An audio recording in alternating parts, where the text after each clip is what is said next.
Un monde de la rencontre, tel était le thème de la rentrée littéraire au Mali, édition 2019. À l'instar de la capitale Bamako, Sikasso, Djenné, la région de Tombouctou a commémoré la rentrée littéraire pour la deuxième fois successive sous l'élide de l'association Lecture Vivante. Financée par l'autorité intérimaire de la région de Tombouctou via les fonds du prix littéraire du Mali, cette activité d'envergure nationale vise d'une part à promouvoir la littérature et l'histoire et d'une autre à sauvegarder la culture malienne, singulièrement celle de la cité de 333 Saint-Tombouctou.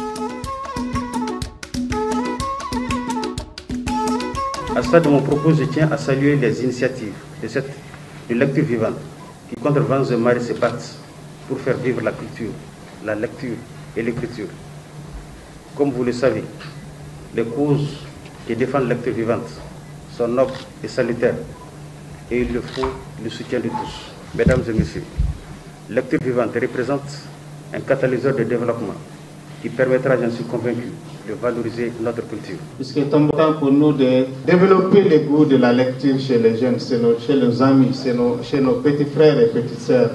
Et c'est à travers ça qu'on peut trouver d'ici 2 ou 3 ans un monde de lecteurs à Tombouctou. Le choix de Tombouctou pour abriter cet événement d'envergure internationale n'est pas un hasard, car beaucoup d'entre vous savent qu'ils sont là pour une rencontre historique, culturelle dans cette ville mystérieuse de 333 saints. La présente rentrée littéraire revêt pour nous une importance capitale, car elle s'inscrit dans le cahier de charge de tous les intellectuels engagés à porter haut le drapeau de la lutte contre l'analphabétisme, l'ignorance dans la région de Tombouctou. D'entrée en jeu, la rentrée littéraire s'est amorcée par une conférence sur la cohésion sociale à Tombouctou. Cette conférence vise à pouvoir discuter de la vie sociale d'antan de la ville mystérieuse Tombouctou et à la comparer à celle d'aujourd'hui. Et tous ces commerçants, tous ces Arabes, tous ces Blancs qui ont eu quelque chose à Tombouctou se sont mariés à des femmes noires. Et les Noirs aussi se mariés à des femmes blanches. Donc c'est la main dans la main. Donc vous avez vu, même sur le plan culturel, c'est à la fois les Noirs, vous avez vu, et les Blancs. Il y a surtout des obstacles qui vont découler de ces problèmes, des obstacles qui vont freiner les vivre ensemble, la cohésion sociale. Donc parmi ces obstacles, on peut citer l'intolérance, la méfiance, le rejet, la peur de l'inconnu et le racisme, entre autres. Donc, ce sont un peu les obstacles qui font que les gens n'arrivent plus à vivre ensemble comme ils le faisaient avant. Pour qu'il y ait la cohésion sociale avant, on ne dit pas que Mohamed Maïga, Ali Touré, Baba Sissé, quelque chose est déjà quitté. On supprime carrément les noms de famille à tout le monde. On les supprimait. C'est Ali, Ould Sidi, Mohamed, Bouaka, ainsi de suite, de telle sorte que nous nous sentons tous tombouctiens tout court. La cohésion sociale permet incontestablement à une nation de se développer, car ce concept est synonyme de quiétude, et qui parle de quiétude parle de marche vers le développement. Et le premier signe de développement est la paix. Et la rentrée littéraire, c'est pas seulement la lecture, c'est pas des œuvres du passé. À mon sens, c'est pour découvrir des nouveautés littéraires, pour pousser les gens à écrire, à réécrire, à produire, à diffuser, à éditer. Je pense que la rentrée littéraire, c'est ça. Malgré les grèves intempestives, les écoles secondaires de la ville de Tombouctou ont participé à la rentrée littéraire sous le dynamisme de l'association Lecture Vivante. Des conférences, débats, cafés littéraires, échanges et témoignages sont entre autres quelques-unes des activités réalisées par l'association Lecture Vivante à travers la rentrée littéraire au Mali, édition 2019.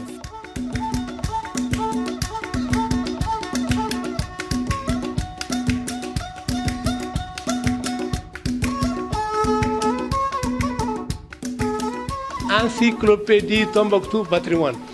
C'est très important. Hein. Encyclopédie, c'est comme une forme de dictionnaire.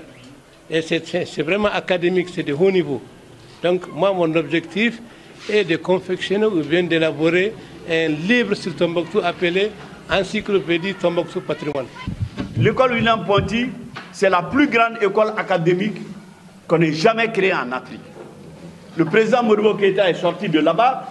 Le président Mahaman Alassane Haïdara est sorti de là-bas. Zenzou est sorti de là-bas. Les plus grands intellectuels de la période coloniale sont sortis de William Ponty. C'est pour te dire que Dieu a toujours dit Rabbi Zidni Ilma. 3 mots. Le Seigneur, Seigneur, donne-moi le savoir. C'est avec le savoir qu'on fait l'Afrique. C'est avec le savoir qu'un homme devient un homme. Ce n'est pas le grand boubou là qui fait un homme. Ou bien le paille, ou bien le foulard. Donc vraiment, l'école William Ponty, et William Ponty, c'est qui? C'est le nom d'un colonisateur français qui était à Guinée d'ailleurs. Il a une petite histoire. Il a suivi Archinard. Il était secrétaire à Paris. Il s'emmerdait. Il a demandé à Archinard, il faut me prendre pour être ton écrivain. Ouais. Il est venu à Guinée. Les marabouts de Guinée ont dit, bon, il faut faire notre mosquée. Toi, là. Si tu fais notre grande mosquée là, on va te faire une préparation. Tu seras quelqu'un. Et ça, c'est connu, c'est la famille de Alpha Moïse Sonfouy, qui ont travaillé pour lui, qui ont fait quelque chose. Et de Guinée, il est devenu le gouverneur général de l'Afrique occidentale française, grâce au travail des marabouts de Guinée. Ouais. Un jour, qu'est-ce que notre directeur a fait à la Médersa? Il nous a dit, écoutez les notes de Chérif Moulay, 19 sur 20, 20 sur 20, 21 sur 20, 22 sur 20, 23 sur 20, 25 sur 20. Ah, j'ai dit, monsieur Adib Bachour, comment un élève peut avoir 25 sur 20? Il dit, un élève très fort. Ah, 20 sur 20. Mais quand il est très fort, il a 25 sur 20. Donc, il n'a jamais quitté les livres. Vous le voyez aujourd'hui, un homme de lettres. Mais c'est un ingénieur en électricité. Il pouvait faire toutes les branches. Je vous dis, il n'a jamais été deuxième dans une matière. Pas dans la classe. Comme je l'ai dit hier, de l'autre côté, quand vous avez cette occasion d'avoir en face de vous des minutes professeurs, il faut en profiter au grand maximum, de grands profits, hein, parce que ce n'est pas tous les jours. Donc c'est pour là que j'ai demandé à vos collègues de tenir l'esprit en éveil, c'est-à-dire la matière grise là, le petit ordinateur qui est au sein de la tête là. Parce que Tombouctou est le berceau des écritures manuscrites. Et comme vous le savez, Tombouctou aujourd'hui a besoin de cette rentrée littéraire pour faire revivre cette littérature, pour faire revivre l'écriture et la lecture à Tombouctou. La rentrée littéraire à Tombouctou fit un véritable cadre d'échange entre professeurs, écrivains, historiens, chercheurs, élèves et étudiants de la ville de Tombouctou. Vivement la prochaine édition dans la cité de 333 Saint Tombouctou.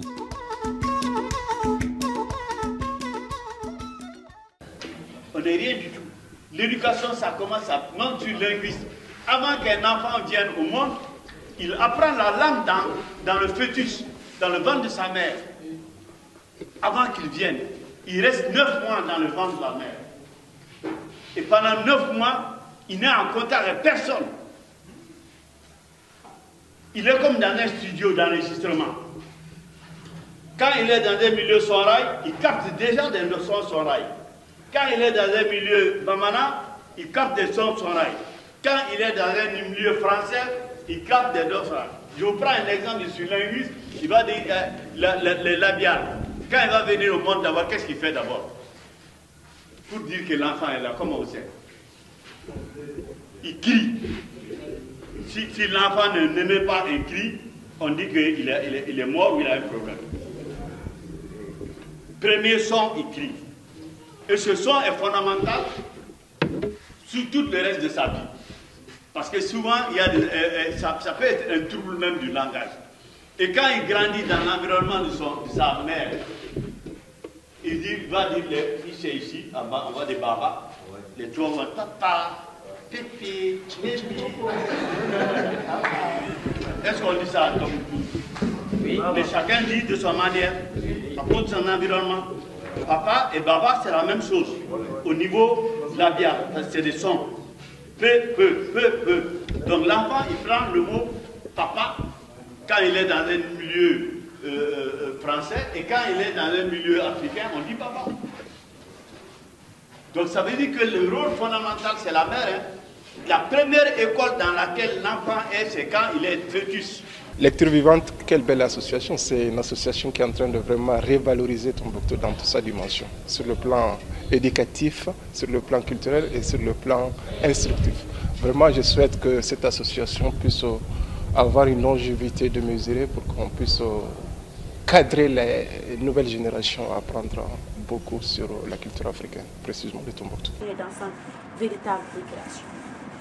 En 1975, il demanda à la femme de Khalil de lui trouver le secret et lui promit de multiples cadeaux et même de la marier.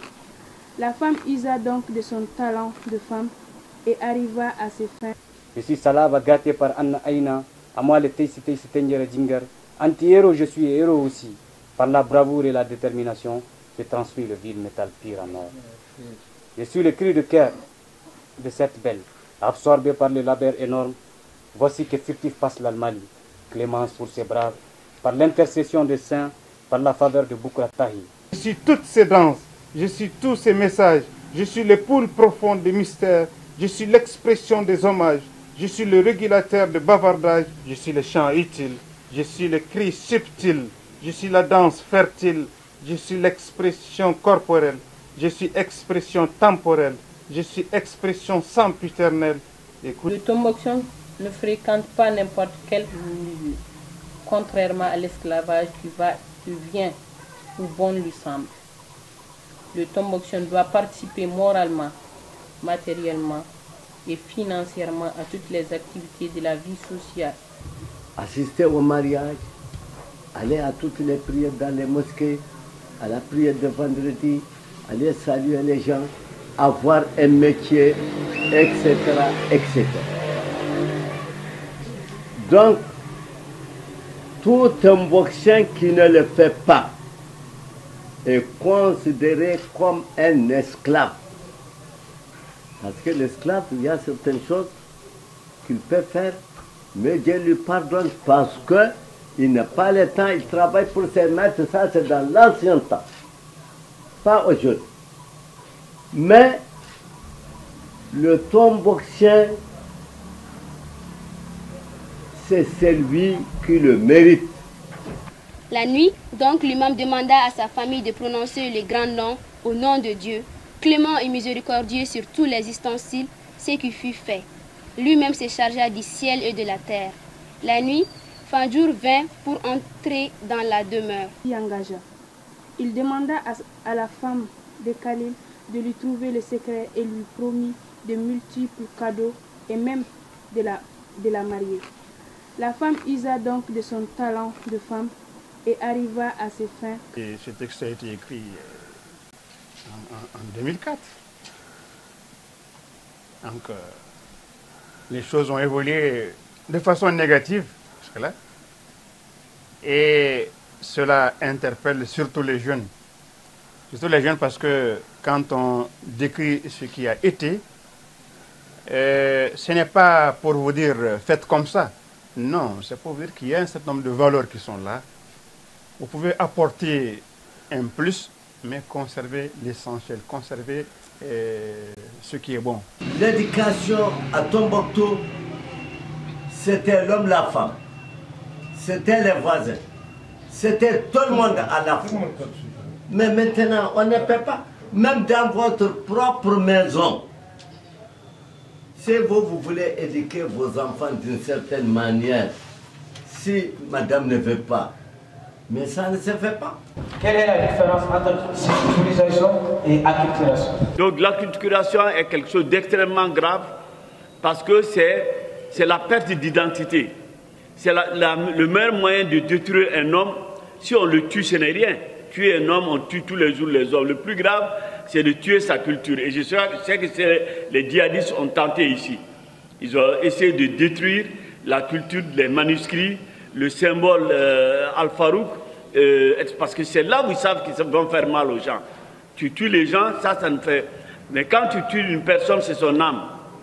Et de ce point de vue, la culture est très fondamentale parce que c'est la seule richesse que l'on a. Le premier rempart pour défendre la culture, c'est les femmes. Le premier rempart, c'est la mère. Moi, je suis Bamana, Kawolor de Segou, on dit Baby Babolo. Baby Babolo, tout le monde dépend de sa mère. Donc tout le monde dépend de ce qu'il a reçu comme éducation depuis qu'il est fœtus jusqu'à l'éducation familiale et après l'éducation familiale, l'éducation sociale qu'il reçoit dans la rue. L'école, ce n'est pas grand-chose. L'école, c'est comme le marché. On vous donne des diplômes, on vous donne des titres. Maintenant, d'ailleurs, on sait que nos diplômes, ça ne vaut pas grand-chose. Hein? Mais le plus important, la culture, c'est l'éducation. L'éducation. Quand on n'a pas l'éducation, on n'est pas un homme. Quel que soit le nom qu'on porte. On peut dire, je suis noble. Lui, il est homme de caste, lui, il est ceci. Mais ça, c'est le plus important. Quel est son niveau d'éducation? S'il est plus éduqué qu'un noble, il est plus noble que le noble. Alors, est-ce que l'implantation de ces kiosques, n'importe où, n'importe comment, n'est pas due à une question de culture ou alors tout simplement à une méconnaissance de notre patrimoine?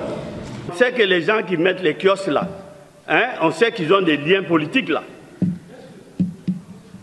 C'est pas des liens de la décentralisation? Avant, à Tombouctou, l'enfant était l'enfant de tout le monde. Mais aujourd'hui, on ne peut même pas parler à l'enfant de son frère ou bien de sa soeur. Est-ce que quelque part, on n'est pas en train de perdre des valeurs? Les droits de jeunesse, qui faisaient une de nos valeurs cardinales, est reléguée à un second plan. La direction du vent n'est favorable à celui qui sait où il va. Mais maintenant, nous, on ne sait plus où on va. Et pire que ça, nous ne savons même pas d'où on vient. Il est vrai que dans des circonstances comme ça, c'est la dégradation. C'est le déclin. Mais l'espoir est permis. L'espoir est permis parce que vous, les jeunes, vous êtes de plus en plus sensibilisés. Depuis le 19, surtout quand on sait qu'elle s'effectue à Tombouctou, ça nous a permis aussi de montrer la valeur de Tombouctou sur le plan culturel. Et je crois, partout où nous avons passé dans les écoles, les élèves étaient plus ou moins sensibles. Vous êtes jeunes, vous avez l'avenir devant vous. Faites tout pour lever encore plus haut le flambeau. En tant que Tombouctien, résident à Tombouctou de longue date, je ne peux pas finir sans remercier nos amis savants, chercheurs, écrivains qui sont venus de Bamako pour nous apporter leurs pierres. En effet, je voudrais profiter de la présente cérémonie pour encourager l'association Lecture Vivante, de son dynamisme qui nous réunit aujourd'hui autour d'un événement international. L'association doit continuer son plaidoyer afin de maintenir la tenue de tels événements à Tombouctou. En vous souhaitant bon retour dans vos foyers et sachant que les échanges ont été fructueux, je déclare close la semaine de la rentrée littéraire du Mali, édition 2019 à Tombouctou. C'était vraiment une rentrée intéressante parce que c'était un lieu où on avait échangé avec beaucoup de personnalités importantes sur l'aspect littéraire, sur l'aspect historique et sur l'aspect culturel.